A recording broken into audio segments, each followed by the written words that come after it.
everybody, and welcome to another Conversation with an Expert. Today, I'm joined by one of my favorite people in the world, somebody from back in Canada, where I'm from, a wonderful man by the name of Paul Lundrigan. And Paul is a Catholic priest. So today's conversation is really just going to be about, how are we dealing with and coping with the emergency that we're all under right now. So Paul, thank you so much. Welcome. And maybe you can do a little bit better introduction of yourself than I just did. Tell us about yourself a little bit. Hi, Mark. It's good to see you from a distance. Like I said, my name is Paul Lundrigan. I'm a Catholic priest. I have been now for almost 32 years. I am parish priest of 3 churches just outside of the capital city of the province of Newfoundland and Labrador. And I was recently exposed to the COVID-19 and just finished 2 days ago my 14-day quarantine.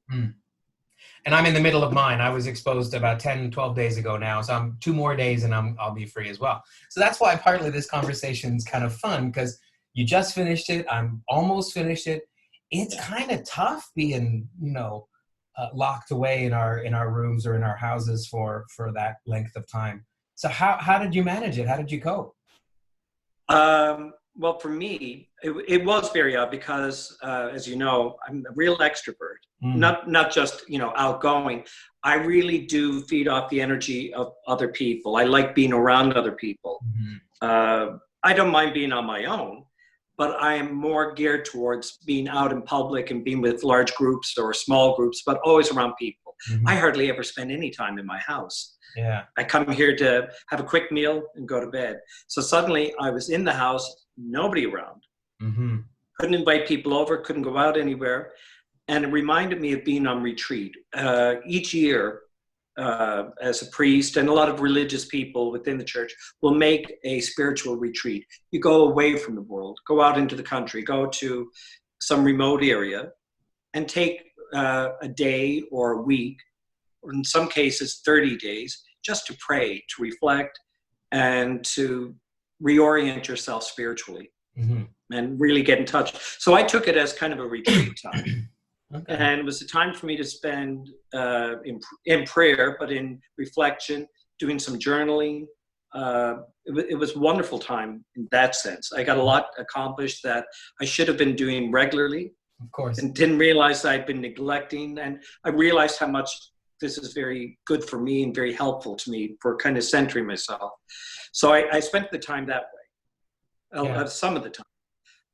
I was also surprised how much people were contacting me to check on me. Yeah.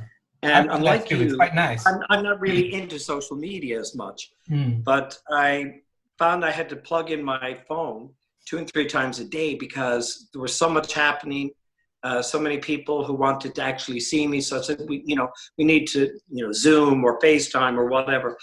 And that kind of burns up the battery, especially on an old phone like I have. So we were doing those sorts of things. Then I found that I could connect with people again by live streaming.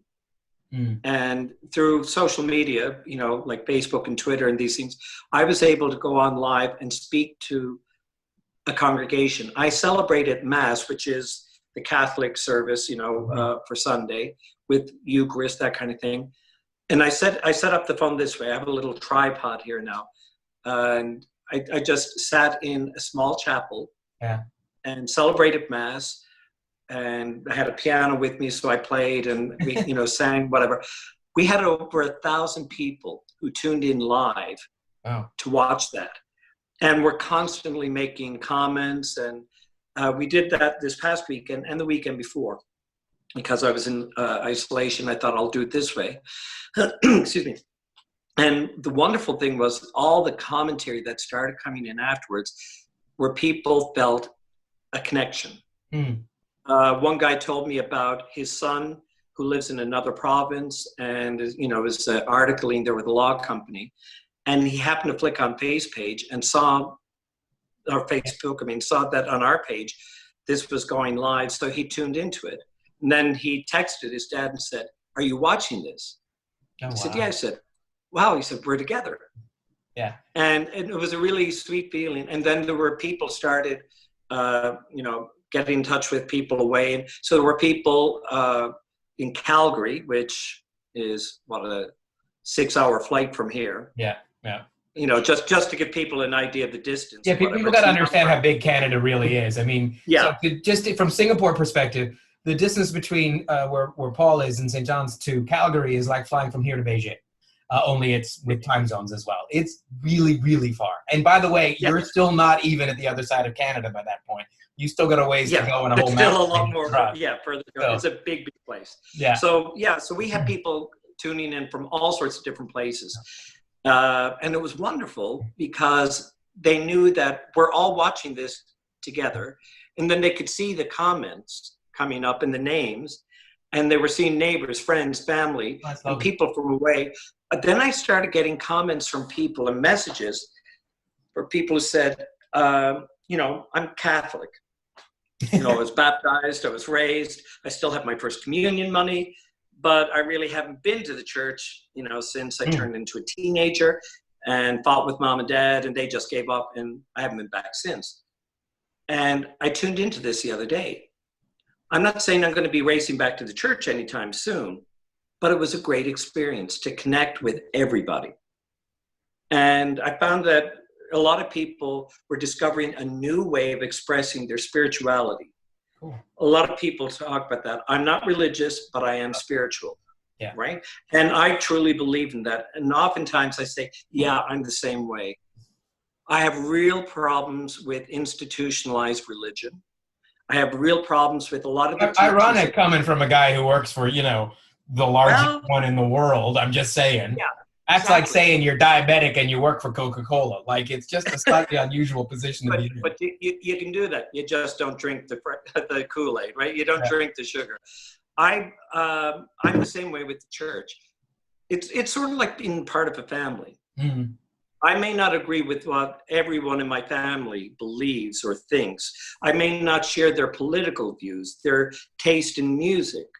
You know, all sorts of things that we have differences on. But I think, okay, you live your life your way. Don't, you know, oppose me or oppress me with your own views or perspectives and say that I must live my life this way. Mm-hmm. I choose to live my life in this way. You choose that way. Let's come together in a common place where we can come together and say, we love each other. I love you. I don't agree with everything about you, but I love you. And that's what people found when we came together in that way. It was like, I don't feel trapped now in this building with all these people doing these things, and I don't know how to bless myself or don't know how to answer the responses, and I don't like the looks that I'm getting from other people. I don't dress the way they do, and I don't like the way they're looking at the tattoo on the side of my neck. I don't live my life the way they do, and I don't like the disapproving way they have when I hold my partner's hand. You know, all those sorts of things that people felt over the years or worried about. None of that was present when we came together through social media. And everyone was feeling the same thing, the sense of being alone and disconnect. And suddenly we had repaired that. You know, everyone was seeing their names, and there was that lovely, wonderful feeling.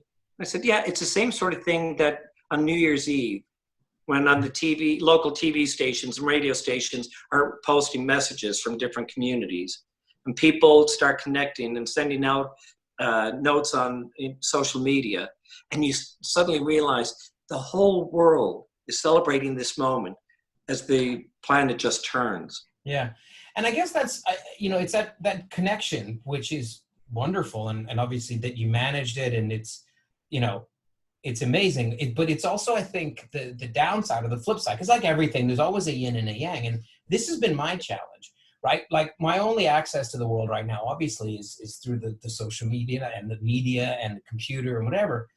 And you know, one of the things I've had to do is really, you know, limit the amount that I engage for self-preservation, because otherwise I can go down a rabbit hole of obsession about the numbers and the data and then the news stories and people acting like idiots, and governments doing this and partisanship there and all of this kind of stuff. And it can become, you know, I'm finding it quite overwhelming. I mean, like, you know, it's funny. I said in the first video when I was talking to Dr. Tofik is I'm not an extrovert. I realized that late in life. I'm actually an introvert who's professionally extroverted, and that's fine. So I'm fine to be by myself, but being by myself and being alone, I think, are two different things. So I guess my question for you would be, give me some advice. So I've got a couple of days left, but even, I was thinking about it, even once my quarantine finishes, it's not like I'm going to be out at concerts and parties starting Sunday. We're still going to be more or less, call it social distance or isolated or stay home notice or whatever it might be. But we're going to be spending an awful lot of time by ourselves, probably over the coming months. So definitely. What's your advice to someone like me? And I'm firmly in the category of people you mentioned. You know this. I mean, for those watching, Paul and I are good friends of many years. And so Paul knows I'm very much in the what I would call a cultural Catholic perspective, which is I can't shake the Catholic upbringing and culture, and it's in there somewhere. And my family's Irish. I was born in Ireland. I mean, it's hard to get more Catholic than this.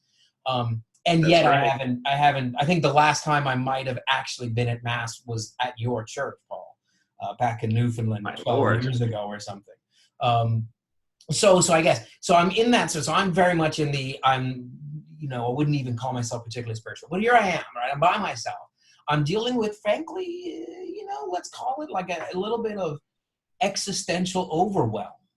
Like wondering, the whole world is changing, and some of it for the good in the community and the people taking care of each other is beautiful, but some of it's ugly, and we're all kind of wondering, how are we going to be 3 months, 6 months, a year, 5 years from now? So I guess while I'm dealing with that quite existential angst, talk me down off a ledge, Paul. I guess that's what I'm asking for. Give me something to focus on. Intervention here. Yeah, well, a little bit of it is. My partner's out in the other room, and he's been dealing with me because we're both locked in this together. So, what do we do? Eric. Yeah. So give me some advice, Paul. I was listening to everything you were saying. Agree with all of it, and nice portrayal of your life and who you are and where you are. One thing I do disagree with what you said. You said, I'm not really a spiritual person. And I don't think that's true. I think you're an extremely spiritual person.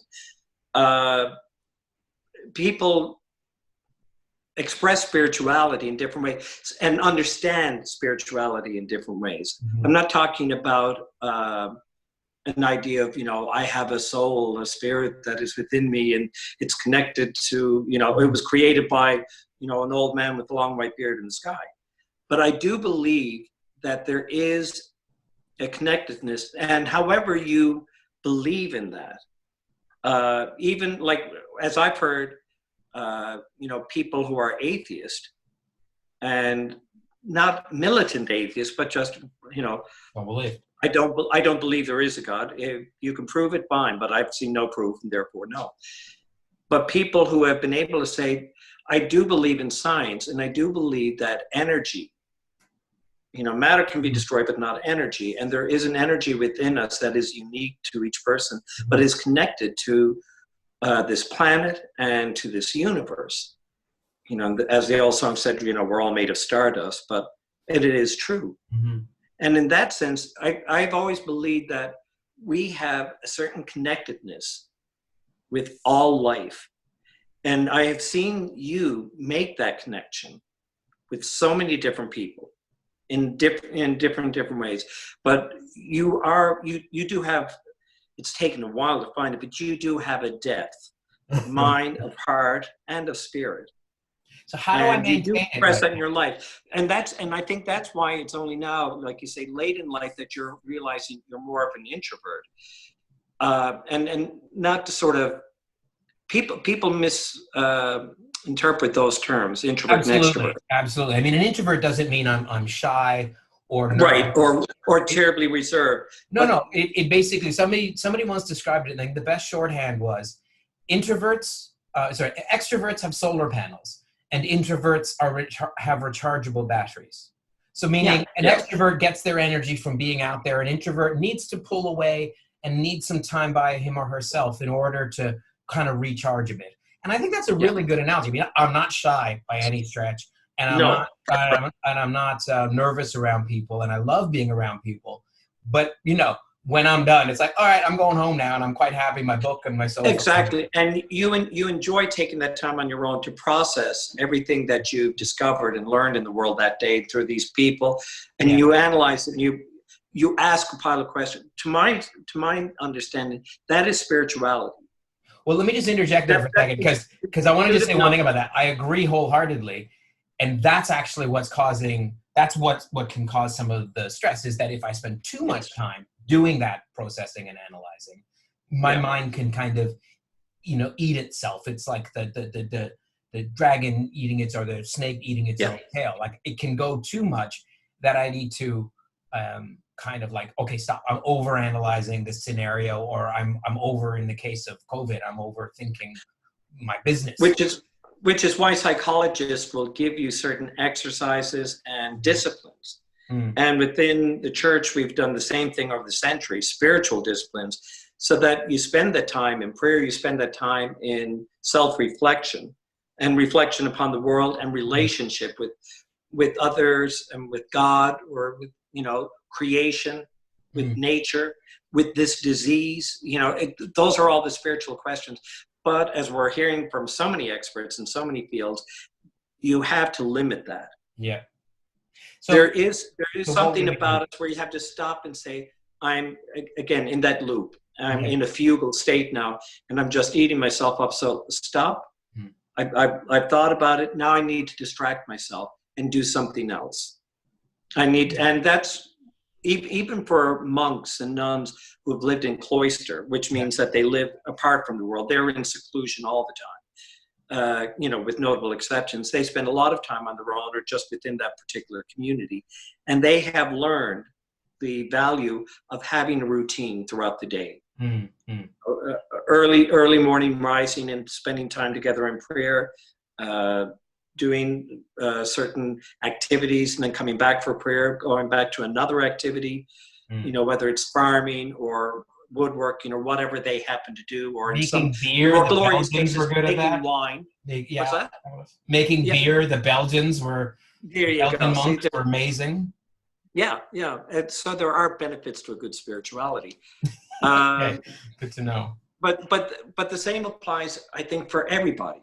We learned it through these groups who have done it over a long period of time and have found the benefit of it. And there are scientists who are doing studies now, and medical professionals who are studying convents of nuns, where a lot of them live to well over 100, and no sign of dementia or Alzheimer's or deterioration of their brain. In a lot of cases, very little physical deterioration, still quite capable at 103 as they were when they were 60. Wow. So we're seeing that there are benefits to that kind of discipline in one's life. Now, there are psychological benefits. There are physical benefits, emotional benefits, but we also feel there are spiritual benefits in the sense of that connectedness with other human beings. What I was talking about when we went over social media, and people connected in that moment and thought, I'm alone in my house, or wherever you're living. But through this medium, we're all together. I remember talking to a Jewish friend of mine, wonderful man from Brooklyn, and he died just a few years ago. And he had an odd sense of soul and God. He said, I believe there's a God, but I don't think that God notices us. I think God is just that huge energy, which is the universe from which we evolved and developed. He said, but asking God to do things for me, and all, he said, I don't believe it. It's nonsense. I don't believe in praying. I said, but the other day, I said, they had a Havara, which is like a house church thing, where they come together. And they shared scripture. And I said, and you were saying prayers with those people. In fact, you were leading the prayers. He said, yeah. He said, who are you praying to? He said, nobody. And I said, well, why were you doing it? And he said, because we were doing it together. And that's where he said, I find any sense of God, not a separate entity or being that can do me favors or punish me, but that sense of divine, that sense of being better than we think we are. But only because we are connected with others. He said that exercise of saying those words together, of praying together, connected us. He said, that's when I get a sense of what God is, and what spirit is. That's my spirituality. And I thought, okay, I can live with that. That makes sense. Yeah, I think I can too. I mean, that's one of the things that we've been doing here in Singapore, is try to and everywhere all over the world, not just here, but I know my friends, we've had virtual bingo, we've had virtual TV watching nights and all this kind of stuff. And I think, and some of us just get together for a gossip at night on the Zoom. Like we'll put on Zoom and just sit in our living room and chat with 2 or 3 people. So I guess, I think I've been doing what you've been saying, maybe just not enough of it, and maybe just not on a regular enough schedule.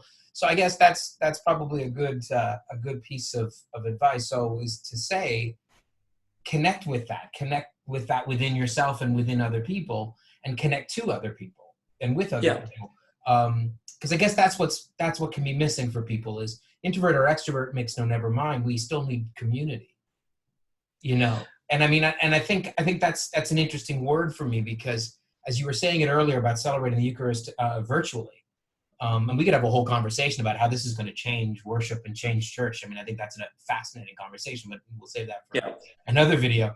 But what's interesting is, I mean, for those of us who are Christian, you'd know that the word communion, I mean, it literally means to commune, to come together and to celebrate in a community. I mean, it's a same root word, so it's interesting to remind ourselves that that's what that is in the church, and that's what going to church or temple or mosque or whatever our particular flavor is for people. And I think when we're isolated, we can lose that sense of community and communion. And maybe that's one way to get us through this, is to sort of to do that connection, and to make sure we're checking in with our elderly neighbors, or I'm on checking in with your family, with your parents, or whoever it might be. We've been doing that sort of thing here. There's been wonderful examples of like the nursing home in the area. Well, it's a personal care home. Nobody's allowed to go in except for the actual caregivers. So family members have been going to a window that they set up at the home, and the caregivers will bring the loved one out into that window with the cell phone, and you can talk to them back and forth that way, and wave balloons, and the kids can come blow kisses, and Nana gets to see everyone. They call it Newfie FaceTime. They've got that up over the window. It's been absolutely wonderful. We had drive-through granny. It's fantastic. Yeah, I'm not too sure what the rules are there, but recently, or in the last couple of weeks, they've said that we can no longer celebrate any funeral rites. No wakes, no visitation of family, no gathering around the casket or whatever, no prayers, just the burial. And only 5 people can be at the graveside. So that includes me if I'm doing the prayers and the blessing. So I did one day before yesterday, Tuesday. And it was a man who had woken up in the morning, had a massive heart attack, and died. It was a shock to the family. He was only 63. Wonderful guy, just a really fantastic person, a lovely family. Devastating to them, but they understood we're in the middle of this pandemic. And so originally they were going to have the wake, just 10 people at a time. Then it was, okay, you can have a wake, but only 10 people, and that's it, not different groups of 10. Then it was just 5 people. Then, within hours, the rules were changing. And suddenly it was, no, you can't even have a wake. You can't have any visitation.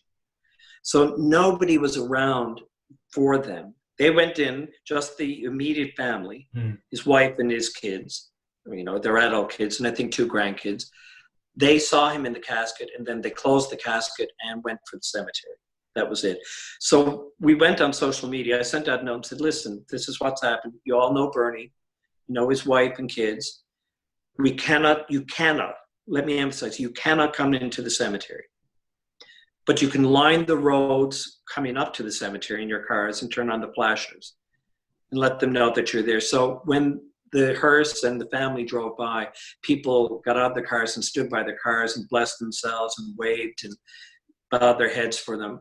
And by the time they got to the cemetery, the wife was crying her eyes out, but had this huge big smile on her face. And she said, they didn't forget us.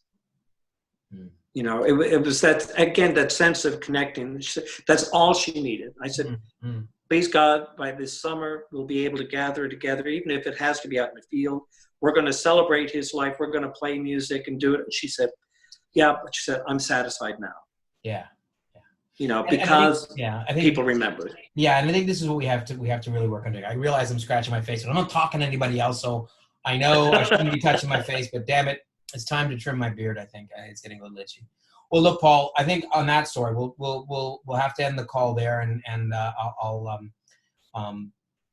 thank you very much for your time today. It was a really enlightening conversation, and really great to connect and to reconnect with you after it's been a while since we hung out. It is so good to hear your voice and see you, because I've you know, we've texted and, you know, messaged, but it's the first time I've had a conversation sort of face to face with you in a long time.